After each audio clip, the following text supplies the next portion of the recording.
প্রিয় দর্শক, প্রীতি এবং শুভেচ্ছা নিন সাজ্জাদ কাদির। এই মুহূর্তে আপনাদের সামনে কথা বলতে এসেছি। কি বিতর্কের খাতা খুললেন উপদেষ্টা ফারুকী, এই প্রসঙ্গটা নিয়ে কথা বলবো। আমি প্রসঙ্গটি আসলে এড়িয়ে যেতে চেয়েছিলাম, স্কিপ করে যেতে চেয়েছিলাম, কিন্তু পারলাম না। কারণ ঘটনাটি শুক্রবারের, আজকে রবিবারে এসে কথা বলছি। হয়তো কথা বলা উচিত ছিল শুক্রবারেই কিংবা শনিবারে, নিশ্চয়ই কথা বলা উচিত ছিল। বলিনি, কেন বলিনি, এড়িয়ে গেছি। কিন্তু আসলে এড়িয়ে যাওয়া যাচ্ছে না। আমি আমার নিজের দায়বদ্ধতার জায়গা থেকে এড়িয়ে যেতে পারছি না আমি। কারণ আমি নিজেও আপাদমস্তক নিজেকে একজন শিল্প সংস্কৃতির মানুষ মনে করি। আমি যদিও শিল্প চর্চায় নিবিড়ভাবে এখন নেই, বহু দূরে। আমি এক সময়ের গ্রুপ থিয়েটার কর্মী, সংগঠন চালিয়েছি। আমার বিশ্ববিদ্যালয়ে জীবনের পুরোটা সময়, প্রায় 5.5-6 বছর, ছন্ন ছাড়ার মতো এদিক ওদিক না ঘুরে বেড়িয়ে আমাদের সময়ের নষ্ট রাজনীতি ছিল। রাজনীতি কোনো নষ্ট হতে পারে না, কিন্তু আমাদের সময় বিশ্ববিদ্যালয়ে ছাত্র রাজনীতি নষ্ট ছিল। সেই নষ্ট রাজনীতিকে দূরে সরিয়ে গ্রুপ থিয়েটার করেছি নিবিষ্ট মনে। সেই জায়গা থেকে আমি সংস্কৃতির মানুষ, ওই যে বললাম, আপাদমস্তক নিজেকে মনে করি, শিল্পের মানুষ মনে করি। তবুও বিষয়টি এড়িয়ে যেতে চেয়েছিলাম, কিন্তু এড়িয়ে যেতে পারলাম না। কথা বলতে চাই। খবরটি পুরনো। গত শুক্রবার সন্ধেবেলা শিল্পকলা একাডেমির মহাপরিচালক সৈয়দ জামিল আহমেদ, বিশিষ্ট শিক্ষাবিদ, নাট্য নির্দেশক, এবং তিনি এমন একজন নাট্য নির্দেশক, তার মতো নাট্য নির্দেশক বাংলাদেশে খুব কম আছে। তার সাথে আমার নিজেরও একটি ওয়ার্কশপ করবার সুযোগ হয়েছিল কোনো এক সময়, নাট্য ওয়ার্কশপ। তো সেই জায়গা থেকে দেখেছি যে মানুষটি আসলেই বস, নাটকের বস, মঞ্চের বস, ওস্তাদ। কিন্তু তিনি যখন শিল্পকলা একাডেমির মহাপরিচালক হিসেবে দায়িত্ব নিতে গেলেন, তখন আমি খানিকটা অবাকই হয়েছিলাম যে তাকে কিভাবে রাজি করালো এই সরকার। এই সরকারের শুরু থেকেই নানান পদে যেতে কেউ রাজি হচ্ছিল না, কিন্তু রাজি হচ্ছে না। যার কারণে আপনারা খেয়াল করলে দেখবেন অনেক আন্ডা বাচ্চা, আমি আন্ডা করেই বলি, আন্ডা বাচ্চা ছেলে পেলে হয়ে গেছে বিভিন্ন সংস্থার, সরকারের ডিজি, মহাপরিচালক। বয়োজ্যেষ্ঠরা দূরে। সেই বিচারে সৈয়দ জামিল আহমেদ বয়োজ্যেষ্ঠদের মধ্যে শিল্পকলা একাডেমির ডিজি হিসেবে দায়িত্ব নেবার সাহস করেছিলেন। সাহস করে মাত্র কয়েক মাসের মধ্যে, 6 মাসের মধ্যে তার স্বপ্নভঙ্গ হয়েছে। স্বপ্নভঙ্গ হবার নানান কারণ আছে। যখন দেখলাম যে সংস্কৃতি মন্ত্রণালয়ে উপদেষ্টা হিসেবে এমন একজন মানুষকে দায়িত্ব দেওয়া হয়েছে, যিনি শিক্ষায়, দীক্ষায়, জ্ঞান, গরিমায় সৈয়দ জামিল আহমেদের পায়ের একটি নখের সমান নয়, অপসংস্কৃতির হোতা যাকে বলা হয়, তখনই আমি বুঝে গিয়েছিলাম যে এই লোকটি এর অধীনে কিভাবে কাজ করবে। তখনই আমার মনে হয়েছিল যে সৈয়দ জামিল আহমেদ মনে হয় এখানে থাকতে পারবেন না।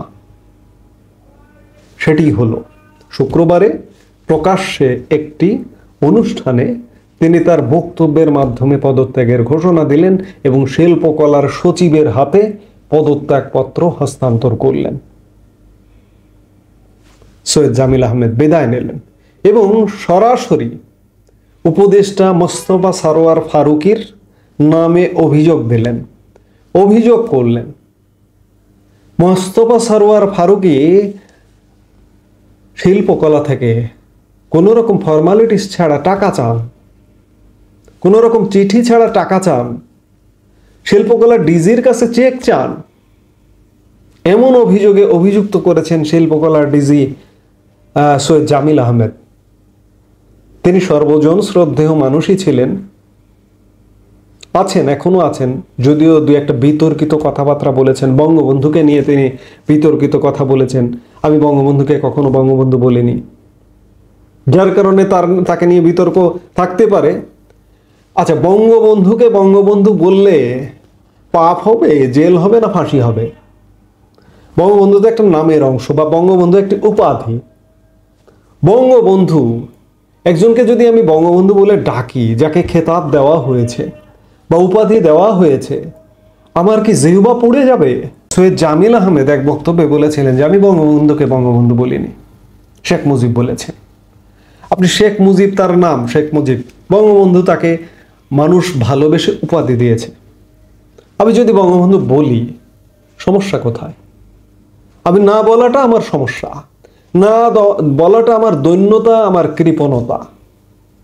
বঙ্গবন্ধুকে যারা পছন্দ করেন না, তারা বঙ্গবন্ধুকে বঙ্গবন্ধু বলেন না, এটি তাদের কৃপণতা, এটি উদারতা নয়। বললে সমস্যা নেই।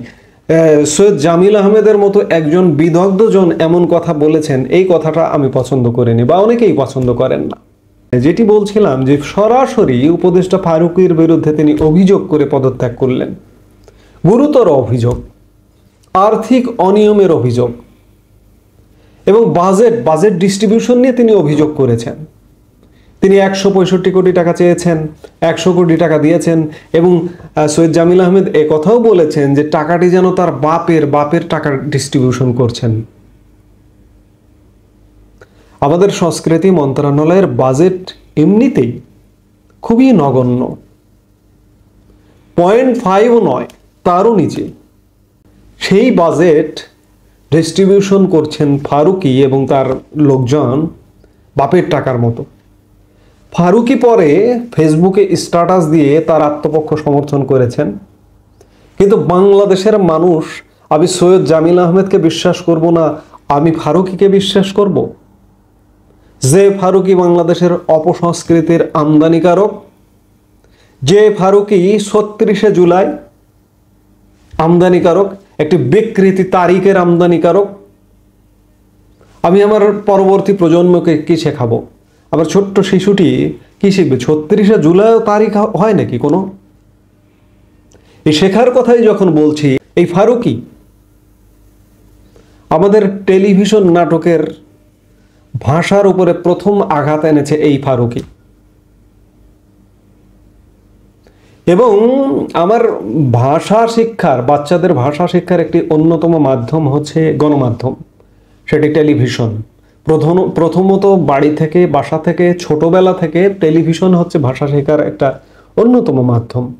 সেই জায়গায় আমার নাটকে যে প্রমিত ভাষা ছিল, সেই ভাষাটিকে ধ্বংস করেছেন প্রথম ফারুকী। এবং তার কন্টেন্টে, তার নাটকে, তার সিনেমায় নানা রকম আপত্তিকর কালচারের আমদানি। আমি তাকে সৃজনশীল মানুষ, আমাদের বাঙালি সংস্কৃতির ধারক বাহক মানুষ আমি তাকে মনে করি না। আপনারা যদি কেউ মনে করেন, করতে পারেন, আমি মনে করি না। সেই জায়গায় ফারুকীকে করা হয়েছে উপদেষ্টা মন্ত্রীর পদমর্যাদায়, আর সৈয়দ জামিল আহমেদের বিদগ্ধ জনকে করা হয়েছে ডিজি, যেটি প্রথমে ওনাকে দায়িত্ব দেওয়া হয়েছিল অ্যাডিশনাল সেক্রেটারি পদমর্যাদায়, পরবর্তীতে তার পদটি উন্নীত করা হয়েছে সচিব পদমর্যাদায়। কিন্তু তাও তো হয় না। একটা ম্যাট্রিক পাস বা আন্ডার ম্যাট্রিক পাস শিক্ষা সার্টিফিকেট বড় কথা নয়। সার্টিফিকেট ছাড়া আমরা নজরুল, লালন, হাসনের কথা কি ভুলে যাই? ভুলে যায় না। সবাই তো আর নজরুল, হাসন, লালন নয়। কাজী ফারুকীও সেটি নয়, তার সার্টিফিকেট নেই। অনেকে বলবেন সার্টিফিকেট তো মুখ্য বিষয় নয়, অভিজ্ঞতা মুখ্য বিষয়। তার কি অভিজ্ঞতা? আমার বিকৃত সংস্কৃতির অভিজ্ঞতা, এবং বিকৃত সংস্কৃতির অভিজ্ঞতা থেকে এই উপদেষ্টা পরিষদে গিয়েও তিনি বিকৃত সংস্কৃতির চর্চা করছেন। কোন রকম সিস্টেম ছাড়া, চিঠি ছাড়া একটা প্রতিষ্ঠান, একটা স্বায়ত্তশাসিত প্রতিষ্ঠান, শিল্পকলা একাডেমি, বাংলা একাডেমি, সেই প্রতিষ্ঠানের ডিজির কাছে চেক চাওয়া যায়? এ তো গুরুতর অভিযোগ। একজন সৈয়দ জামিল আহমেদ প্রকাশ্যে এসে তার মত প্রকাশ করলেন। এরকম সরকারের নানা দপ্তরে যারা নতুন নিয়োজিত হয়েছেন, বিশেষ কোটায়, বলবো এই যে লাল কোটায়, আরো কোথায় না কি ঘটছে। আরো কত উপদেষ্টার এ ধরনের কলঙ্কজনক অধ্যায় আছে। ফারুকী হয় উপদেষ্টা। গত জুলাই মাসে, অগাস্ট মাসে ফারুকী কি জীবনে কোনোদিন কল্পনা করেছেন যে আমি এই বাংলাদেশের একজন মন্ত্রী হব, আমার গাড়িতে ফ্ল্যাগ উঠবে? সেই ফারুকী উপদেষ্টা হয়েছেন। আমি যা কল্পনা করি না, এমন মানুষ কেউ কখনো কল্পনা করেনি তারা গাড়িতে ফ্ল্যাগ উড়িয়ে পথ পথ করে উড়ে বেড়াচ্ছে বাংলাদেশের মাটি দিয়ে। শিল্পকলার ডিজি গুরুতর অভিযোগ এনে পদত্যাগ করেছেন। আসলে সত্যিকার অর্থে এটিই বর্তমান বাংলাদেশ, উল্টো পথের বাংলাদেশ। বাংলাদেশ উল্টো পথে চলছে। শিল্পকলার ডিজি সৈয়দ জামিল আহমেদ একজন অকপট মানুষ। তিনি সহ্যের বাঁধ ভেঙে সকল সীমা ছাড়িয়ে তিনি পদত্যাগ করতে বাধ্য হলেন। এই বাংলাদেশ থেকে অবসান হতে হবে, যে কোনো মূল্যেই বাংলাদেশ থেকে মুক্তি পেতে হবে। এভাবে একটি দেশ চলতে পারে না, বাংলাদেশ চলতে পারে না। বাংলাদেশ কিভাবে চলছে আপনারা দেখুন। উপদেষ্টা ফারুকীকে দেখুন, তাহলে উপদেষ্টা কিভাবে হলেন, কোন যোগ্যতায় হলেন, কারা তাকে আনলেন এবং কি করছেন। আমি কোনোভাবেই ফারুকের কথা বিশ্বাস করব না, আমি সৈয়দ জামিল আহমেদের কথা বিশ্বাস করব। কাজে আমি যেটি বলছিলাম, কি বিতর্কের খাতা খুললেন উপদেষ্টা ফারুকী। এই বিতর্কের দুর্নীতির খাতা খুলেছেন। ভেবেছেন যে জায়গা পেয়েছি, পথ পেয়েছি, যা পাই দু হাতে কামায় নাও। বিষয়টি এমন। কাজেই এগুলোর অবসান দরকার। এই মুহূর্তে এ পর্যন্তই। সবাই ভালো থাকুন, সুস্থ থাকুন।